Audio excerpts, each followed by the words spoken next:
Good afternoon and welcome. My name is Nathan Clark. I'm the coordinator of Lynx, a project under the European funding program Horizon 2020.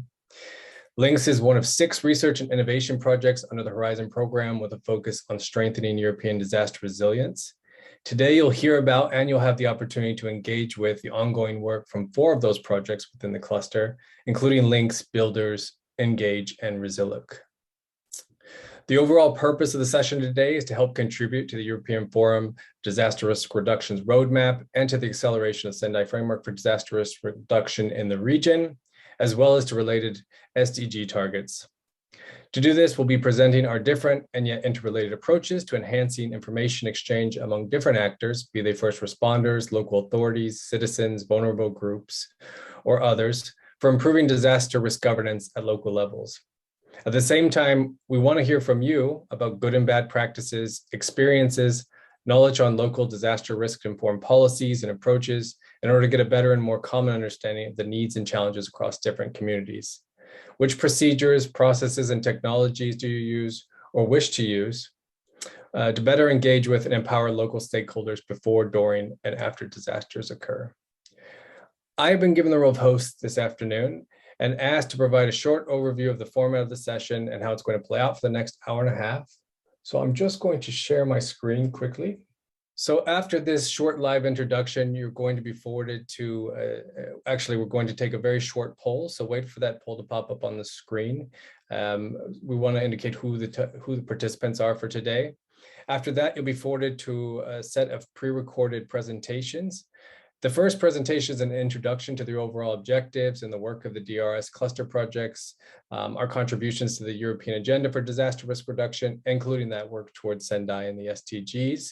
That's going to be given by our colleague Ruud, who's the cluster coordinator of the Crisis Management Innovation Network Europe, or as I'm sure many of you know it, the CMINE platform. Then you'll see 4 short project videos on our individual approaches to the session topics. Each of those videos is about 5 minutes, so 20 minutes in total. Thereafter, you'll be given the option to join a breakout session for one of the projects which you're most interested in. The projects will be hosting short workshops to give us the opportunity to engage with you on some of the topics introduced in the video. We'll help direct you to those breakout rooms when the time comes.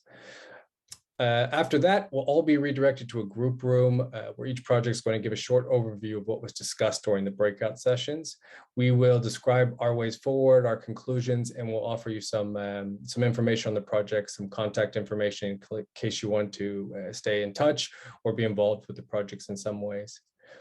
So with that, I will say thanks to the organizers, thanks a lot to the facilitators from the day, and thanks to all of you for joining the session. We are looking forward to the discussions. Enjoy the afternoon. Please be sure to fill out the poll that just popped up on the screen, and otherwise you'll be sent to the next presentation. Thanks a lot. Have a good day.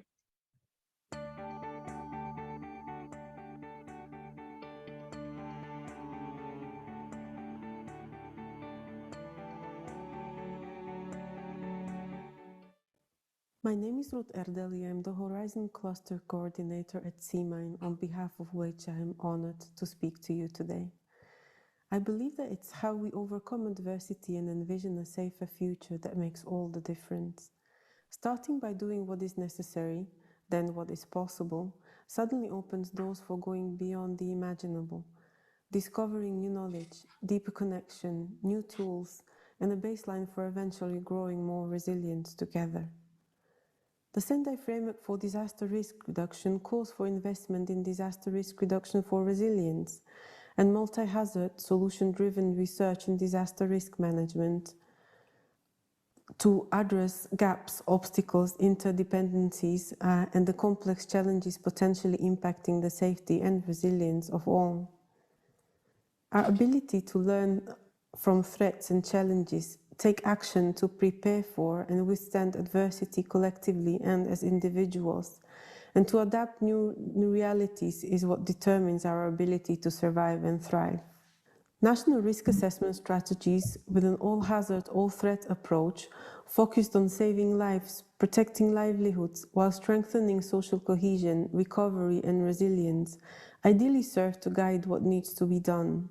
Effective policies address vulnerabilities and create the frame enabling society to anticipate systematically, direct resources and focus activity where they're needed most. Community-led resilience-based partnerships are essential for their actual implementation and impact.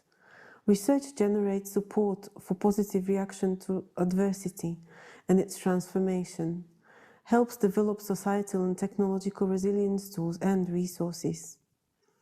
Eventually, it is the partnerships and all of society engagement through the networks alongside effective and efficient response that helps reduce the scale and impact of shocks, build capacity to withstand and help ourselves to come out of crises stronger and better. The European Research and Innovation Supporting Programs Horizon 2020 and Horizon Europe connect diverse actors engaged in strengthening the impact of research and innovation towards developing, supporting and implementing EU policies while tackling specific global challenges. Their active communication and collaboration through platforms such as the Community of Users for Safe, Secure and Resilient Societies, the series, and the Horizon clusters lead to a deeper exploration of challenges and broader uptake of generated solutions, strengthen synergies and the magnified benefits of research in strategic societal challenges. Today, I would like to introduce you to the resilience-focused cluster of the Horizon 2020, linking the projects of Resiloc, Engage, Builders, Lynx, and the newly joined RiskPack and Core projects, hosted by the Crisis Management Innovation Network Europe, the CMINE platform, and endorsed by the European Research Executive Agency, REA. It was launched to enable the involved project teams to cooperate more closely with other resilience-focused projects, engage in open dialogue and joint cooperation, creating a baseline for closer interaction, build upon synergies, and generation of added value collaborations. Working together, we learned that clusters as research community platforms simplify communication exchange, mandate cooperation, and calibrate joint efforts. The closer cooperation provides a superb window to create, participate in, and observe discussions on innovation and thereby establish an unprecedented sharing of knowledge across resilience-related fields. With the support of platforms such as CMINE, stakeholders, networks, and initiatives are linked to provide a platform for focused discourse and cooperation on specific deliverables. This reduces repetition and fragmentation, while encourages new ideas and inspires innovative solutions to improve resilience. The impact pathway going way beyond the benefit of professionals involved in initiatives across segments and projects that calibrate unique individual actions and thus eventually benefit all of us. The ongoing COVID-19 pandemic and the global climate emergencies expose vulnerabilities, as well as social and economic impacts of disasters even further, highlighting the need for a new transformative agenda for disaster risk reduction and recovery, leading to more effective risk governance and strengthened resilience. We believe the scientific community can and should actively contribute to the EFDRR roadmap, which will form the basis for coordinated implementation of the Sendai Framework for Disaster Risk Reduction and the related SDG targets until 2030 to jointly contribute to greater resilience. The transformation will happen as we use the deeper understanding, new knowledge, and tools to support effective governance, bringing out the potential of our systems, integrating technological advancements and mobilizing resources, upscaling cooperation across segments, while indiscriminately activating the human capital of individuals and communities for the highest good of all. As a cluster of research and innovation projects, builders Engage, Lynx, and Resiloc are now inviting you to a joint multi-stakeholder-oriented session with a particular focus on disaster risk resilience at the local level, generating unique, valuable input for the acceleration of the implementation of the Sendai Framework for Disaster Risk Reduction and the joint global efforts to make the world a safer place. I would now like to invite you to meet the teams and enjoy their presentations.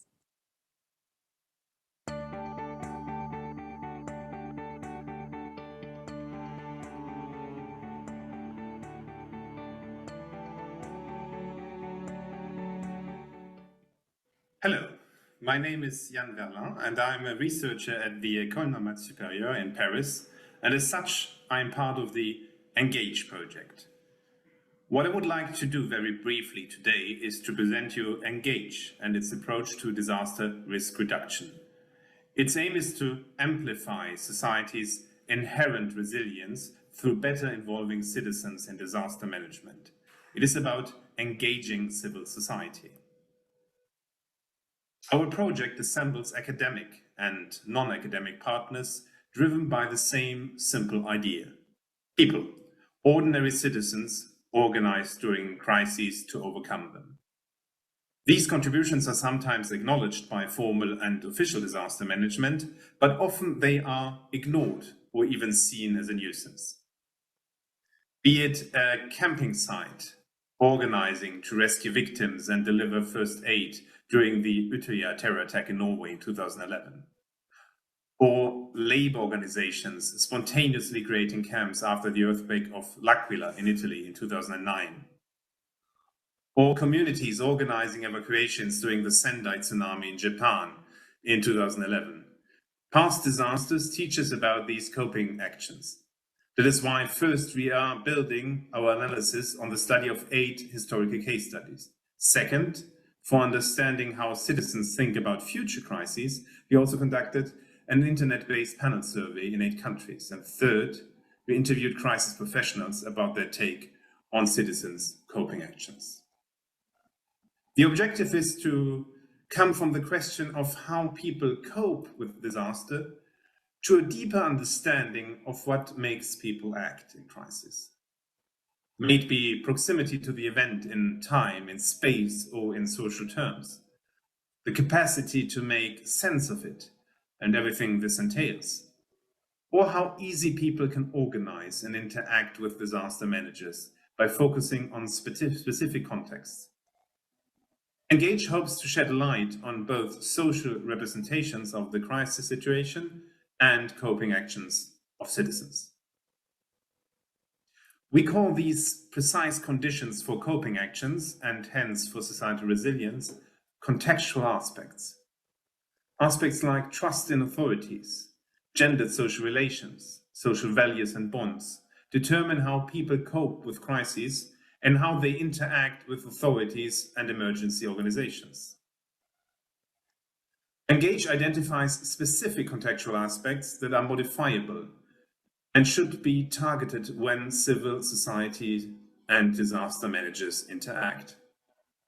By recognizing these target aspects and cataloging specific solutions, tools, organizations, or procedures, Engage hopes to tap in the unused potential of social coping and highlight concrete and applicable solutions for societal resilience.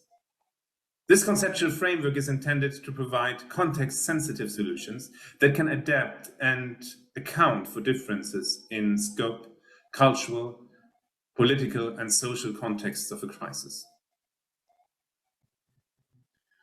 To fill this conceptual framework with life and make sure that our solutions can be embraced by emergency organizations and authorities, we rely on more than 40 organizations in our knowledge and innovation community of practice with whom we organize validation exercises.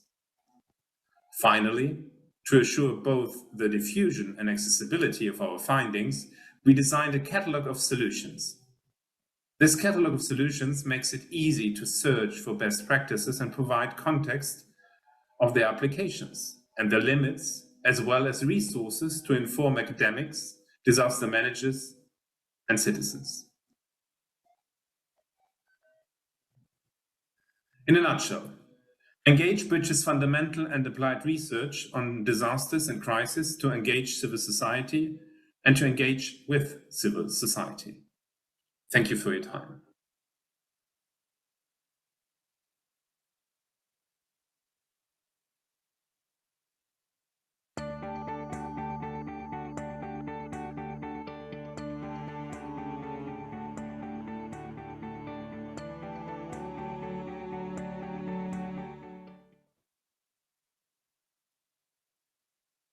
My name is Anne Nielsen, and I'm from the University of Copenhagen, where I work as a postdoc on the Lynx project. Lynx stands for Strengthening Links Between Technology and Society for Improved European Disaster Resilience. It strives to improve learning on the use of social media and crowdsourcing in disasters.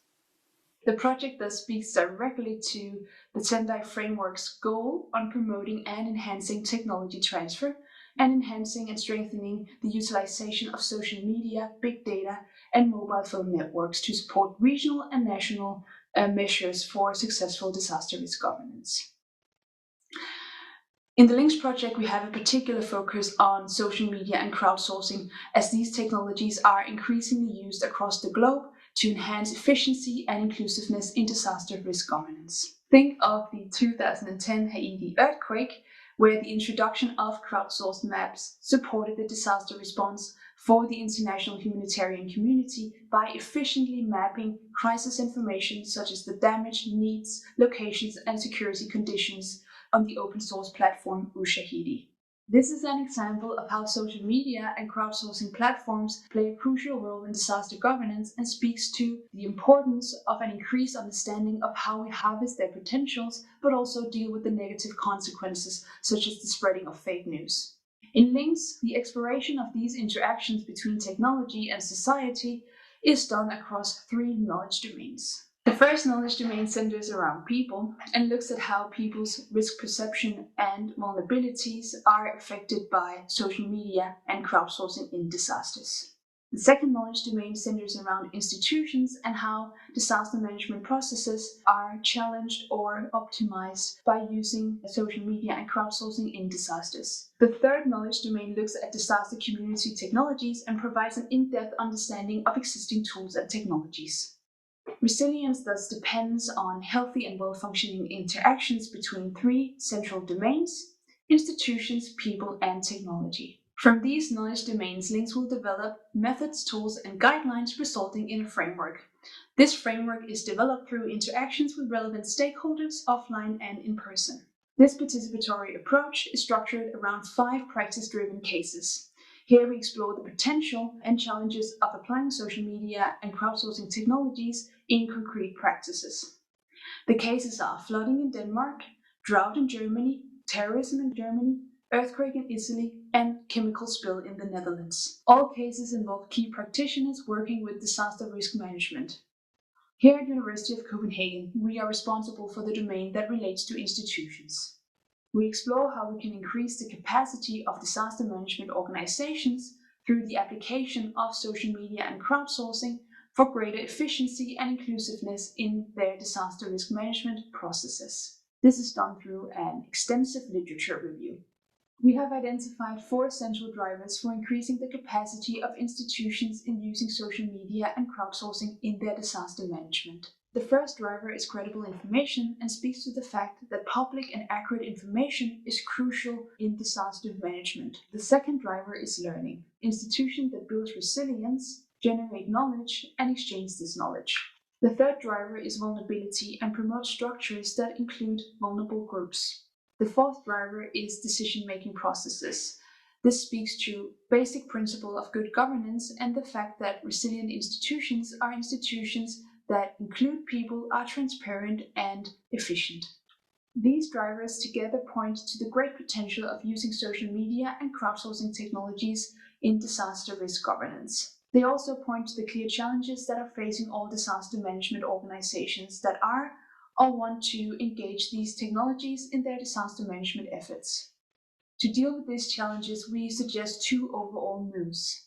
First, a move from a focus to technology to a focus on people. We need to ask questions on how European disaster management organizations ensure that all people are equally informed and involved in disaster management effort. We also need to ask questions about the extent to which European governments, local and national, take on an active role in using technologies when disaster strikes. The second move is a move towards a greater and more holistic understanding of disaster risk management. We know that social media and crowdsourcing are used increasingly and widely in response efforts, but we actually have little understanding of how social media and crowdsourcing can be used in other phases of the disaster management cycle, for example, in prevention and long-term recovery. These are some of the questions that we will try to answer in the next steps of the Lynx project. If you would like to know more about the extensive review that we did, take a look at our new report available on the Lynx website.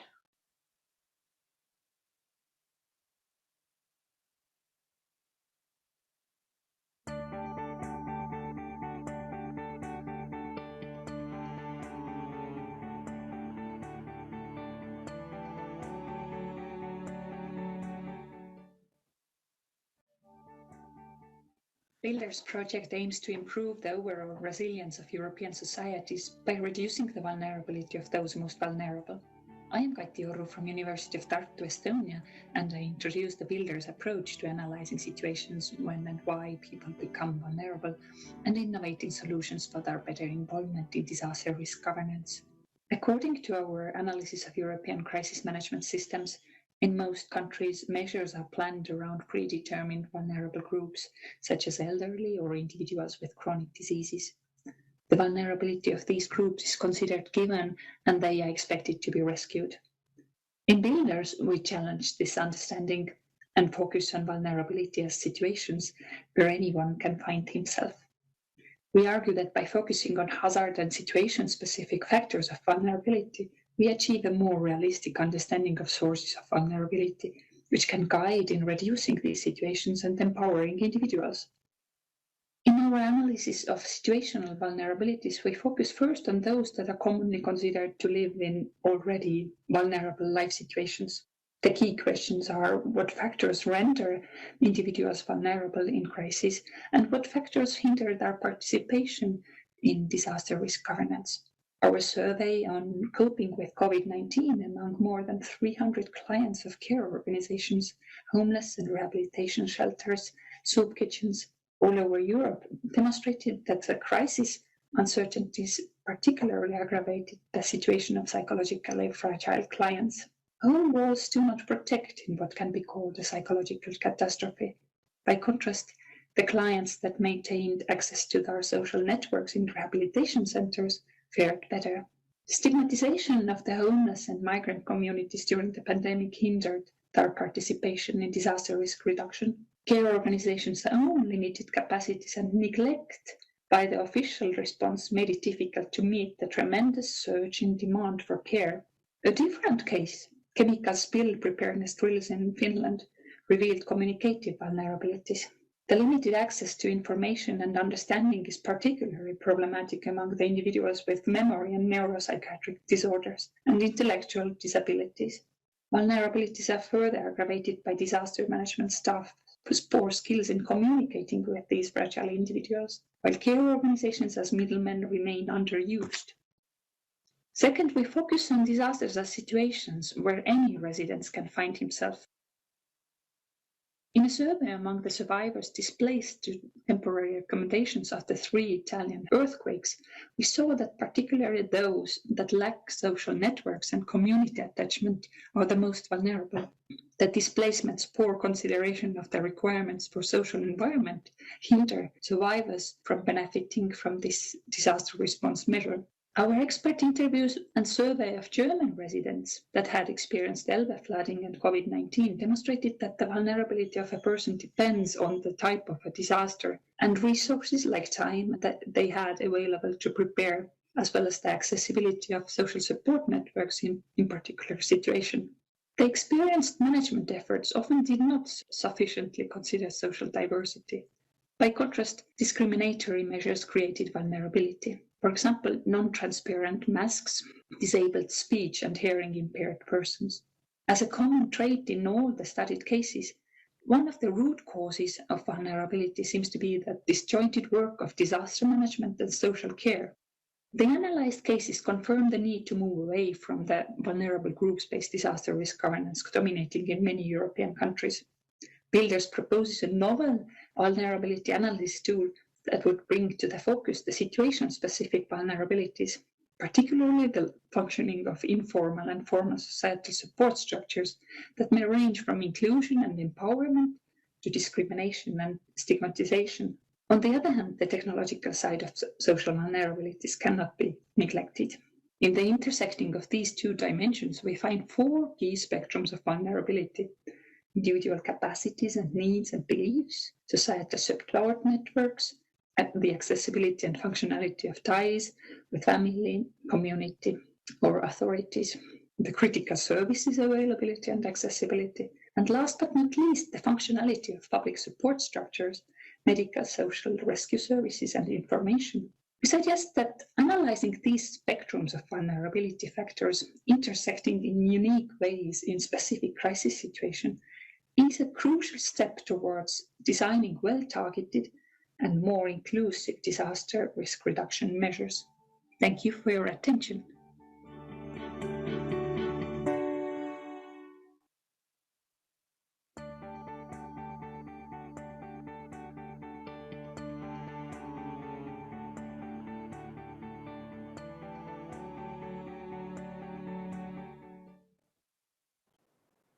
Good afternoon.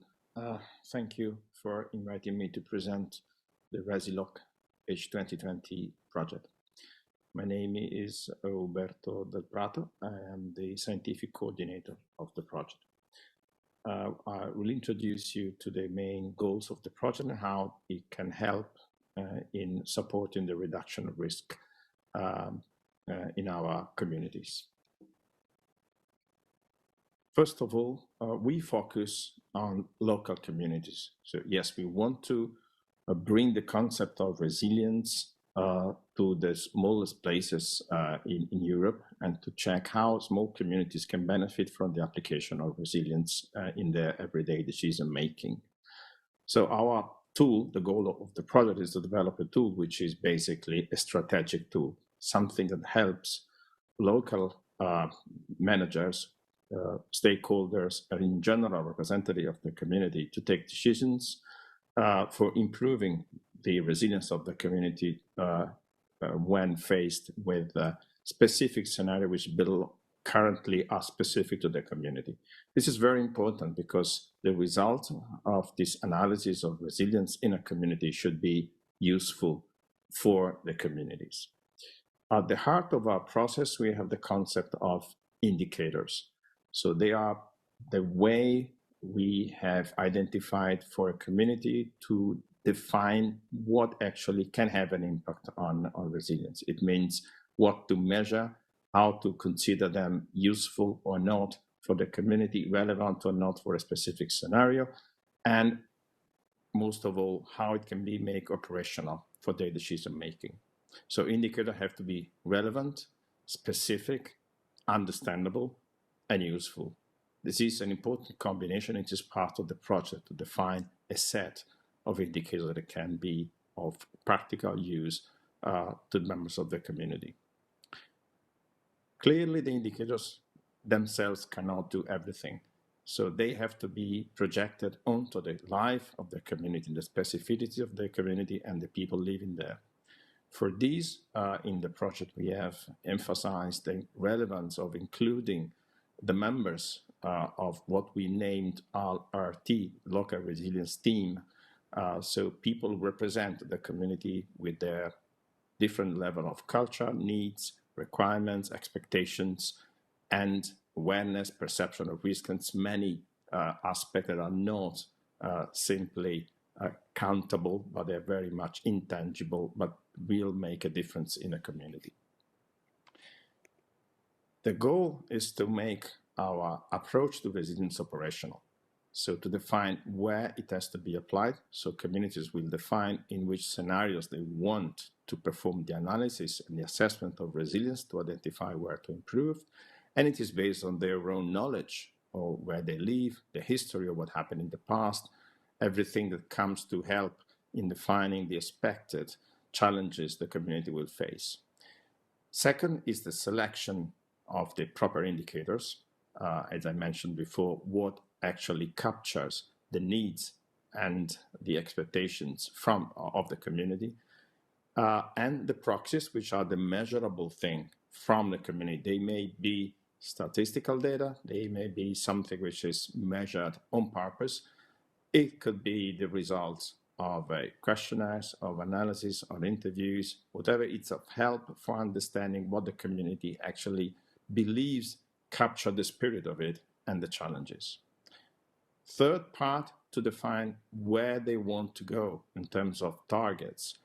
When targets, we mean the value of a proxy could become the next goal for the community to reach. They can acknowledge that something is very important and relevant for increasing resilience, and then they can take decisions towards that direction. The targets is the important part for making the results of the project and of the assessment useful for the decision making.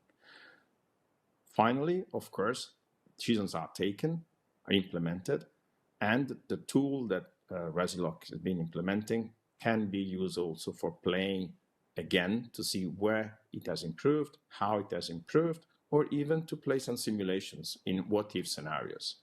All this process is expected to become a sort of a operational tool, so it will be described in guidelines how to approach the task of assessing resilience in a community.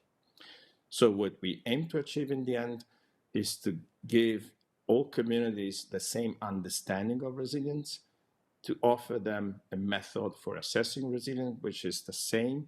So what we define a common operational approach to the assessment. All communities have their specificities, and yet resilience can be assessed throughout the communities. Offer them a method for collecting information. This information are useful regardless of the application for Resiloc, and most of them are already there. They are simply reused or enriched with new content, and they can be also shared with other communities so that each of them can learn from each other. They can understand where other communities identify the weaknesses and the strengths, and what kind of decisions they took, and what they achieved taking some decisions. And the final part is how to create a method for evaluating the impact of decisions. If I have a complete assessment of resilience in one specific situation, I can change some of my proxies or my targets and to see how they can have an impact on resilience in practical terms. This kind of method can be, again, shared between communities to create a common understanding of what actually would happen if decisions are taken in a way. This is very much in line with empowering communities to become first actors in facing risks, in identifying strategies for reducing the risks, and it's very much in line with the ability of communities to take their decisions in an informed and participating way. So thank you for listening to this short presentation. I would be very happy to take questions or further discuss in the breakout sessions that will start soon after the end of my presentation. Thank you again, and thank you for your attention. Good. So then let me just share the screen quickly, and then I would like to start with the results from the, we're going back in order. So starting with room number 4, Uberto, can you give us a really quick run through the discussion and the results and the Resiloc room while I'm including the other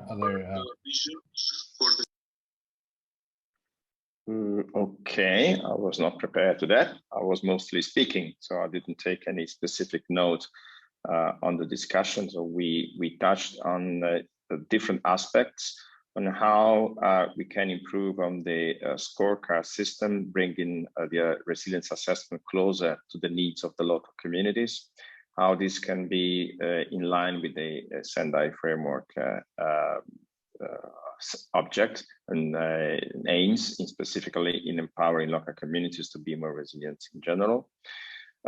We have discussed also on even how it is possible to build up a model for larger communities, either up to member states, starting from the local communities. What are the challenges to moving from the bottom level to the top level? And this was the main points.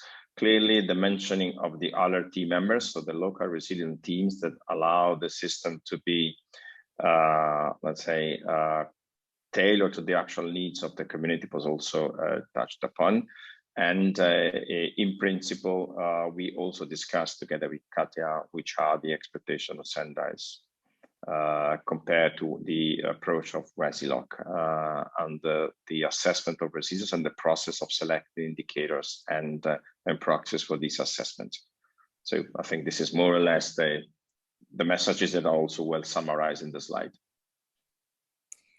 Okay, so then we have to move over to Lynx, I think it is. Jumping around. Thanks a lot, Carson. We'll go quick. So we use Mentimeter to ask a couple of questions to the group. The first question was what you see here. Describe the challenges your organization has encountered using or wanting to use social media, different disaster management phases. And we had a really good example, at least from Red Cross and during the recent German and Dutch floods. And that it's still not really clear how it was used, at least in the Dutch case. There's small instances of it, but there's nothing unified.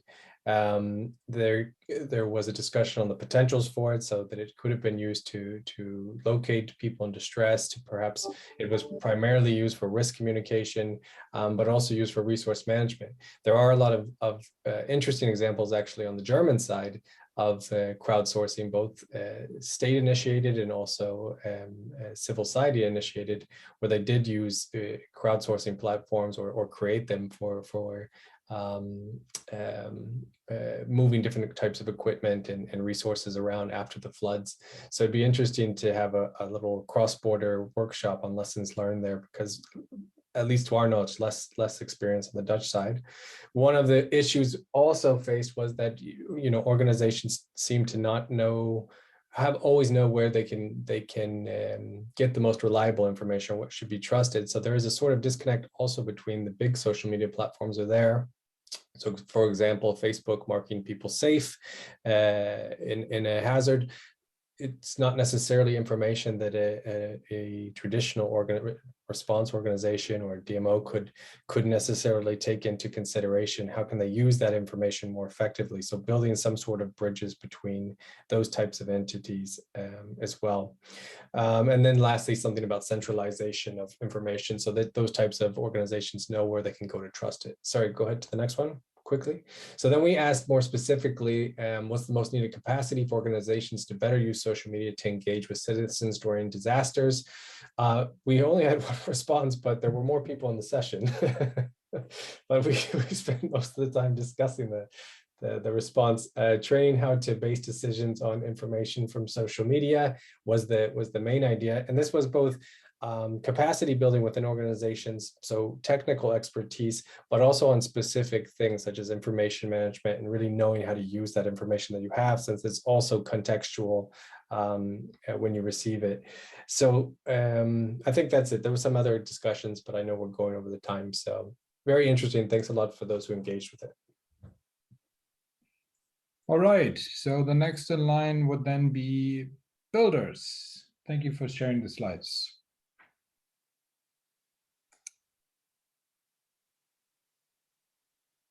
Yes, I'm trying to get my video running.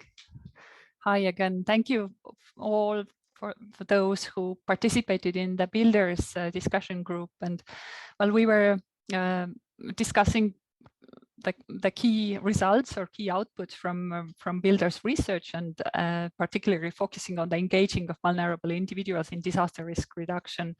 And we had sort of probably three key discussion points, and and the sort of most important outputs also discussed among the audience.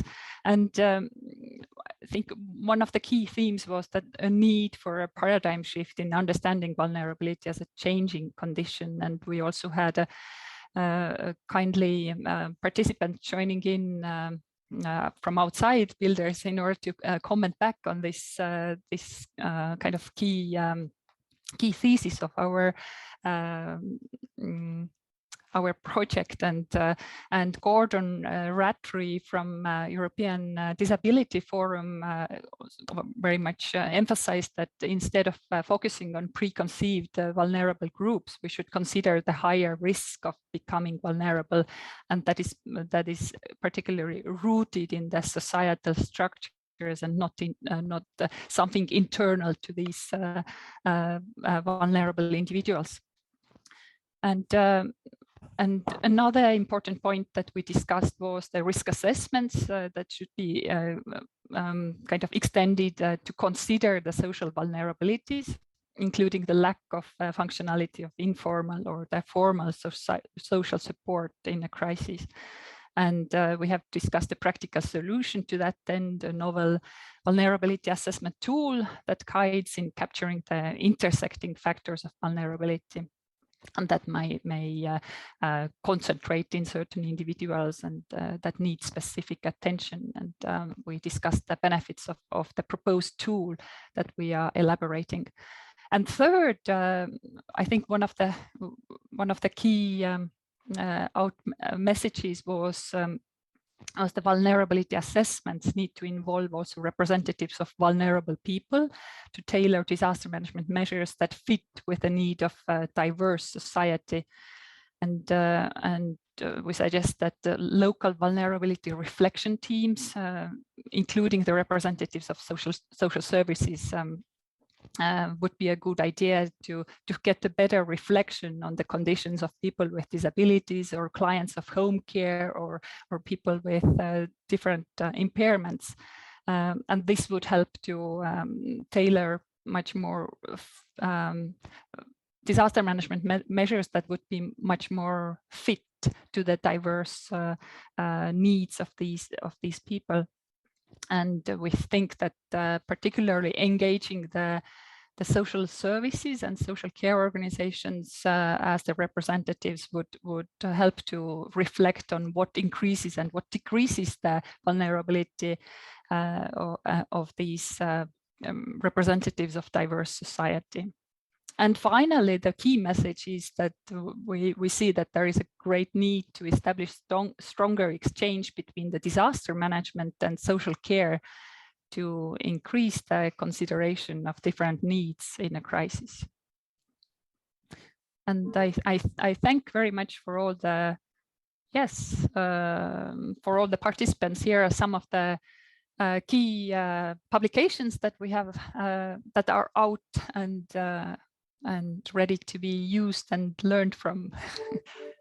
Thank you very much. Okay, thank you, Kati. I have not yet received the results from the Engage project, I'm afraid. So if you want to share your screen and show your slides on this, or if you may as well speak freely, that's fine. 1 second. Well, screen sharing doesn't seem to work, so I will speak freely. So we discussed alongside some examples the importance to integrate citizens into the decision process to make them aware of the risk they face. There was a huge consensus about that. And this is, of course, alongside our approach and Engage to foster citizen participation into disaster management. It was also stated that this is something that has to be done not in crisis situation only, but of course also on the long run. Resilience should be inclusive for everybody, so very much in line also what we just heard from builders. So different communities should participate and be better heard in the resilience building process. That's something else, one of the key points that has been mentioned in the discussion, and it also links, of course, back to our context-sensitive approach in Engage, where we try to think about systematically about transferability of solutions and the limits from context to context. What was stated by all participants with emphasis was that trust is an important factor for resilience and also for how to behave in emergency situations. And that trust is, again, context dependent. We discussed a lot about vaccination in the current COVID situation as an example of how trust correlates with the capacity of people to participate and to get higher vaccination rates. Trust also becomes, in that sense, a prerequisite for any successful policy. And so we should consider different indicators in order to build up trust. Age, education, beliefs were mentioned as examples. And of course, also the different administrative structures in each country. Again, context-sensitive approaches to fostering and building up trust. And then, of course, we spoke about the importance of certain levels and certain scales of intervention and the fact that the local context plays an important role when looking at the resilience of a community. So infrastructure, societal dimensions, administrative departments are very different from country to country. So this should be taken into account. And since we're speaking about vaccines, trust in science was also something that is mentioned as something closely linked, of course, to disinformation. And as dimension to be taken care of and to be integrated as targets into those discussions. Thank you so much, Jan. So then you were the final presenter of the results, which leaves me with the distinguished role of thanking you all for your participation. Feel free to contact us via each one of the websites. We'll be more than happy to continue this discussion at close or broader level. And with this, I would like to actually turn back. Oh, wait, so maybe before I do that, is there any remaining questions from the audience or suggestions that we may need to take before ending the session?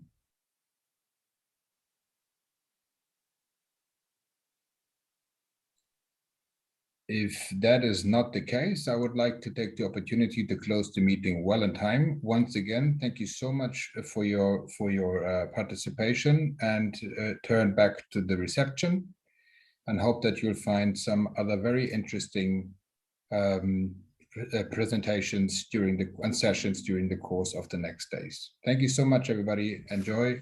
Bye-bye.